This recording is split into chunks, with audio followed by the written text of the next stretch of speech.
ঘাসের গোড়াগুলি মারা যায়। যেহেতু পুরো একটা সিজন জমিতে ঘাস থাকে না, তাই এই 3 মাস এই জমিগুলি একেবারেই অনাবাদি থেকে যায়। আমাদের এখানে প্রায় ৫ বিঘার মতো জমি আছে, ৫২% আমাদের এদিকে বিঘা। এই ৫ বিঘা জমিতে মূলত আমরা ধান চাষ করার জন্য আগে থেকে প্ল্যান করে রেখেছি, যাতে করে পরবর্তীতে আমাদের এই ঘাস না থাকলেও খড় দিয়ে গরুর খামারের এই খাদ্য সংকটটা আমরা সামাল দিতে পারি। তো যাই হোক, আলহামদুলিল্লাহ আজকে আমরা যে জমিতে এসেছি এই জমিটা টোটাল 18 কাঠার মতো। এই 18 কাঠা জমিতে আমরা ধান চাষ করব। এখানে মূলত আমাদের ঘাস বোনা ছিল, ঘাসটা আমরা গত কয়েকদিন আগে এখান থেকে কেটে নিয়ে গিয়েছি।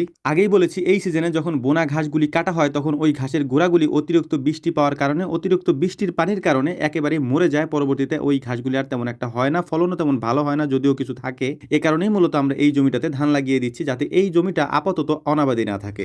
আমরা যেহেতু খুব সকালবেলা এসেছি, সকালবেলা এসে এখানে কাজ করতে করতে আমাদের সকালের নাস্তার টাইম হওয়ার কারণে আমরা নাস্তা করে নিচ্ছিলাম বাজার থেকে নাস্তা আনিয়ে, এবং দুপুরের খাবারটাও আমাদেরকে এখানেই খেতে হবে, কারণ আগামীকালকে যেহেতু এই জমিতে আমাদেরকে ধান লাগাতে হবে, তাই আজকে দিনের মধ্যে এই জমিটা আমাদেরকে প্রস্তুত করে রাখতে হবে আগামীকালকে ধান লাগানোর জন্য। তো যাই হোক, আলহামদুলিল্লাহ সকালের নাস্তাটা আমরা সেরে নিয়েছি দ্রুত, কারণ আমাদেরকে অনেক কাজ করতে হবে আজকে সারা দিনের মধ্যে। এই জমিটা আমাদেরকে তৈরি করে ফেলতে হবে, যেহেতু জমিতে প্রচুর পরিমাণে ঘাস রয়েছে, তাই আমাদের কাজ করতেও একটু সমস্যা হচ্ছিল। মানে টিলার দিয়ে এটাকে চাষ দিতে আমাদের একটু কষ্ট হচ্ছিল, প্রচুর পরিমাণে ঘাস থাকার কারণে। এটা যেহেতু ঘাসেরই জমি, আজকে যেহেতু আমরা অল্প কয়েকজন কাজ করতে এসেছি, তাই আমাদের অনেক দেরি হবে, এটা আমরা আগে থেকেই জানি। এ কারণে আমরা কয়েকজনে মিলে একে অপরের কাজগুলি ভাগাভাগি করে নিচ্ছিলাম, যাতে দ্রুত এই কাজগুলি সম্পন্ন করা যায়। যেহেতু এই জমিটা একেবারে রোডের সাইডে, তাই আমাদের খাবার দাবার আনতে তেমন একটা সমস্যা হচ্ছিল না। যেই এখান দিয়ে যাচ্ছিল আমাদেরকে খাবার টাবার দিয়ে যাচ্ছিল, মানে আমাদের পরিচিত জনরাই দিচ্ছিল।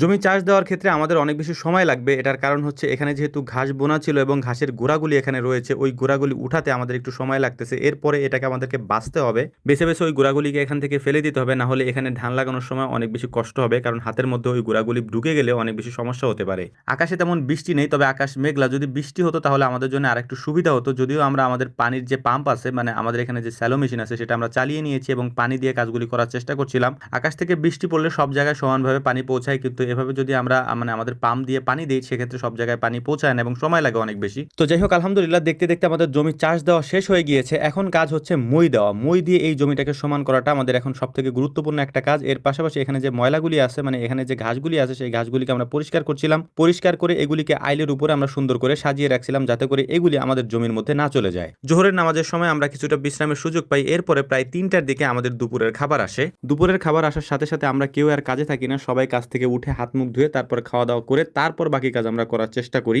আমাদের দুপুরের খাবার এসেছে সাদা ভাতের সাথে ইলিশ মাছ, ডাল এবং পটল। এগুলি দিয়ে আজকে আমাদের দুপুরের খাবারটা কমপ্লিট করতে হবে এবং বাকি কাজ খাওয়া দাওয়া করার পর আমাদের শেষ করতে হবে। মোটামুটি কাজ আমাদের প্রায় এখন শেষের দিকেই। এখন আমাদের যে কাজটা করতে হবে সেটা হচ্ছে, যে জায়গাগুলি একটু উঁচু আছে ওই জায়গাগুলিতে আলাদা করে আমাদেরকে বেড়ি দিতে হবে, যাতে করে পানিটা ওই উঁচু জায়গার মধ্যে আটকে রাখা যায়। এর পাশাপাশি সার দেওয়ার কাজটাও আমরা করে নিচ্ছিলাম, কারণ জমিতে আগে আমাদের সার দেওয়া হয়নি, এই কারণে আমরা পরবর্তীতে সার দিয়ে নিচ্ছিলাম। জমি চাষ দেওয়া এবং মই দেওয়ার পরে সজীব মামার কাজ মোটামুটি শেষ হয়ে গিয়েছে, তাই সজীব মামা চলে যাচ্ছিলেন এবং আমাদেরকে এখানে রেখে যাচ্ছিলেন, কারণ আমাদের এখানে বাকি অনেকগুলি এখনো কাজ রয়েছে। আমাদেরকে বেড়িটা সুন্দর মতো দিতে হবে উঁচু জায়গাগুলিতে, যাতে করে বেড়ির মাঝখানে সুন্দর মতো পানিটাকে আটকে রাখা যায়, না হলে এই পানিটা নিচের দিকে চলে আসবে এবং উপরের জায়গাটা শুকনা থেকে যাবে। তো যাই হোক, আলহামদুলিল্লাহ সকালবেলা আমরা প্ল্যান করে এসেছিলাম যে আজকে এই কাজগুলি কমপ্লিট করে রেখেই যাব, কারণ আগামীকালকে এই জমিতে ধান লাগানো হবে। তো আমাদের জন্য দোয়া করবেন। আসসালামু আলাইকুম ওয়া রাহমাতুল্লাহ।